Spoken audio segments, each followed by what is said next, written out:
Thank you, Carolina, and thank you to the WOLA community who has been part of my existence here in Washington since the first day that I arrived. I showed up in Washington in July 1976. My wife Carolina and I had just gotten married, and I was showing up at the Washington Post with files that I wasn't able to publish in Chile, but I was able to publish here in Washington. Joe Eldridge contacted me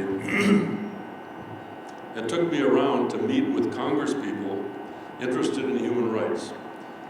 Among them were Tom Harkin, then a representative from Iowa, my home state, and also Shirley Chisholm. This week I'm returning again to Washington from Chile. I spent almost 3 weeks participating in events surrounding the 50th anniversary of the coup that ended the social experiment of Salvador Allende. It was because of the hope of the Allende experiment that I went to Chile as a young freelance journalist in 1972 and lived there for 6 years. These past weeks have been filled with reflection and also with the pain of reliving events that were so important to me, that formed and changed my professional and personal life. I wanted to share some of these thoughts with you in the WOLA community. I want to explore with you the impact that the legacy of Salvador Allende and the military coup of 1973 have had on the history of human rights. We know that WOLA was created in response to the 1973 coup.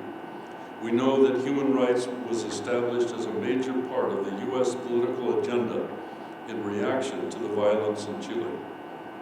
Legislation and hearings sponsored by Tom Harkin, Senator Ted Kennedy, Don Fraser, and Ed Koch successfully constrained the U.S. government's embrace of the new junta.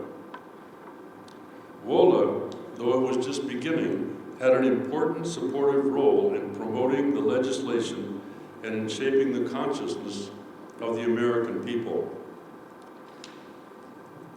What happened in Chile was not normal. This was not just another change of government in Latin America. Chile was a history-changing event. As they say in Chile, un hito que marcó un antes y un después. It was a milestone that marked a before and after in the history of Chile, and I would add also in the history of human rights advocacy. The figure of Salvador Allende is at the center of this reflection. In Chile, there is an intense debate about Salvador Allende and the popular unity government he led. It is a polarized debate. The right is newly energized to lionize the dictator Augusto Pinochet as the savior of Chile. For the left, Allende has always been a martyr and a hero. He tried to radically change Chile's culture and economy. He did it while committed to democracy, sincerely committed to democracy, not just for political show. The coup transformed Salvador Allende from a political personality to a hero of human rights. That is what I'd like to think about for a minute. There is irony in the image of Salvador Allende as the embodiment of democratic change. It is his failure to achieve that project that accounts, at least in part, for the transformation of Salvador Allende into a worldwide symbol of human rights and political change. Other elements in that transformation were also out of his control. The United States government implemented a covert and open policy aimed at ensuring Allende's democratic project would not be a success, because it could be a model for other countries in Latin America and in Europe. The third and most important factor making Allende in Chile a worldwide symbol was the vicious campaign of crimes against humanity carried out by the military in the name of restoring order and destroying forever the Marxist left and their allies. It was the Pinochet experiment in anti-democratic violence not Allende's democratic experiment that elevated Salvador Allende to heroic status and to become a monument of the human rights movement. It was the unprecedented scope of human rights crimes and the U.S. endorsement and support of Pinochet as he committed those crimes and knowledgeable of those crimes that created the human rights movement with Allende in Chile at its center. I guess what I want you to take away from this reflection is that we should not see the human rights movement as a political movement designed to resurrect or defend a failed leftist project. We must keep our focus on the crimes against humanity. That is why we are here and why 50 years later we are still fighting for human rights. I would like to ask you to try to feel in your hearts, again in memory and also in the present, the great pain and tragedy of the crimes against humanity in Chile and elsewhere. Chile has the most accurately documented history of human rights violations in the world, I believe. I have dedicated much of my writing career to try to express that reality. We should never exaggerate, never distort, never mythologize that reality. People need to trust us when we talk about the crimes. So here goes. The Pinochet coup destroyed the most energetic workers' movement in Latin America from one day to the next on September 11, 1973.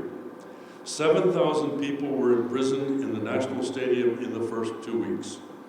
Most of them workers and union leaders active in the cordones industriales, the hundreds of worker-controlled factories around Santiago. The total number of political prisoners is 39,000, according to the official Valech Commission investigation. I think it was much more, but those are the ones that are calificados, that are certified as political prisoners.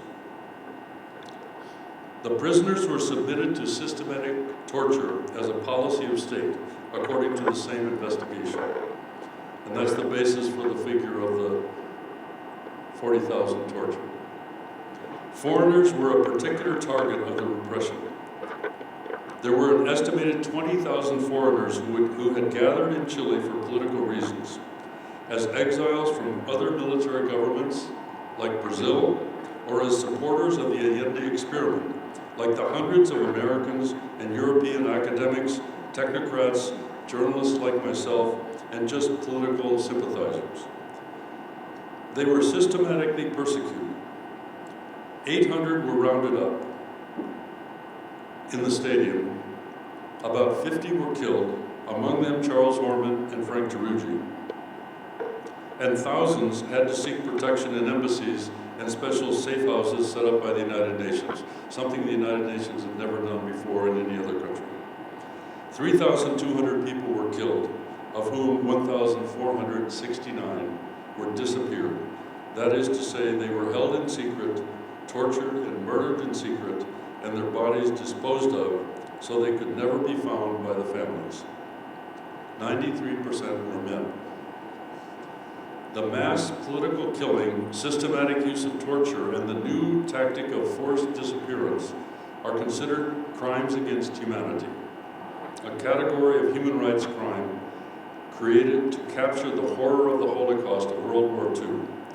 It was to address the massive crimes against humanity in Chile and other military governments in the 1970s that the modern human rights movement was born. The crimes were targeted at the workers and their political allies, so that their class of people never again could rise up in dignity and political power as they threatened to do in Chile. And the military governments were supported by the United States government, as Henry Kissinger told Pinochet in 1976, "We are supportive of what you are trying to do here." It is frustrating to me as I reel off these numbers, and I struggle to make you feel the enormity of the pain and suffering of those thousands of families who lost their loved ones and whose lives were forever altered. Maybe some poetry will help where my words fail. Pablo Neruda was a witness to the Spanish Civil War, whose parallels with Chile became very present to me as I wrote my latest book. He was able to express the feeling of pain and unspeakable outrage in the hearts of those witnessing crimes that cried to heaven for justice. I want to read from España en el Corazon, Spain in Our Hearts, his book of poetry that he began in 1936, and which soldiers were said to carry in their backpacks as they fled defeated over the Pyrenees. The poem is called Offended Lands, Tierras Ofendidas. I'll read a section in Spanish and then an English version.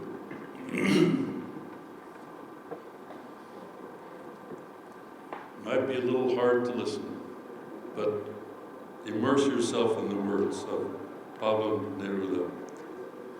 Málaga, arada por la muerte y perseguida entre los precipicios, hasta que las enloquecidas madres azotaban la piedra con sus recién nacidos. Furor, vuelo de luto y cólera y muerte y cólera, hasta que las lágrimas y el duelo reunidos, hasta que las palabras y el desmayo y la ira no son sino un montón de huesos en el camino y una piedra enterrada por el polvo. Es tanto, tanta tumba, tanto martirio, tanto galope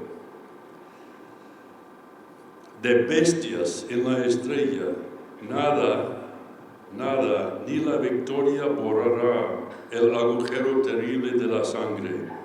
Nada, ni el mar, ni el paso de arena y tiempo, ni el geranio ardiendo sobre la sepultura. Offended lands, furor, flight of mourning, and death and anger, until the tears and grief now gathered, until the words and the fainting and the anger are only a pile of bones in the road and a stone buried by the dust. It is too much, too many tombs, too many martyrs, too much galloping of beasts in the star.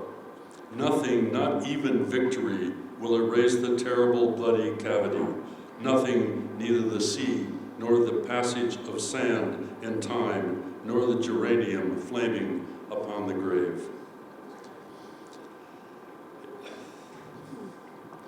It is painful, but Neruda's poetry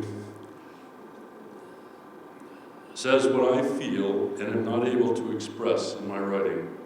Just thinking only of Chile, we should never look away from the horror of what happened. The women who lost their sons and husbands, they do not have the choice of averting their eyes. They became the heart of a movement, not of vengeance, but of truth and justice. We will be there with them and wherever there is a need, 50 years later, no matter the passage of sand and time and the geranium flaming on the grave. Thank you.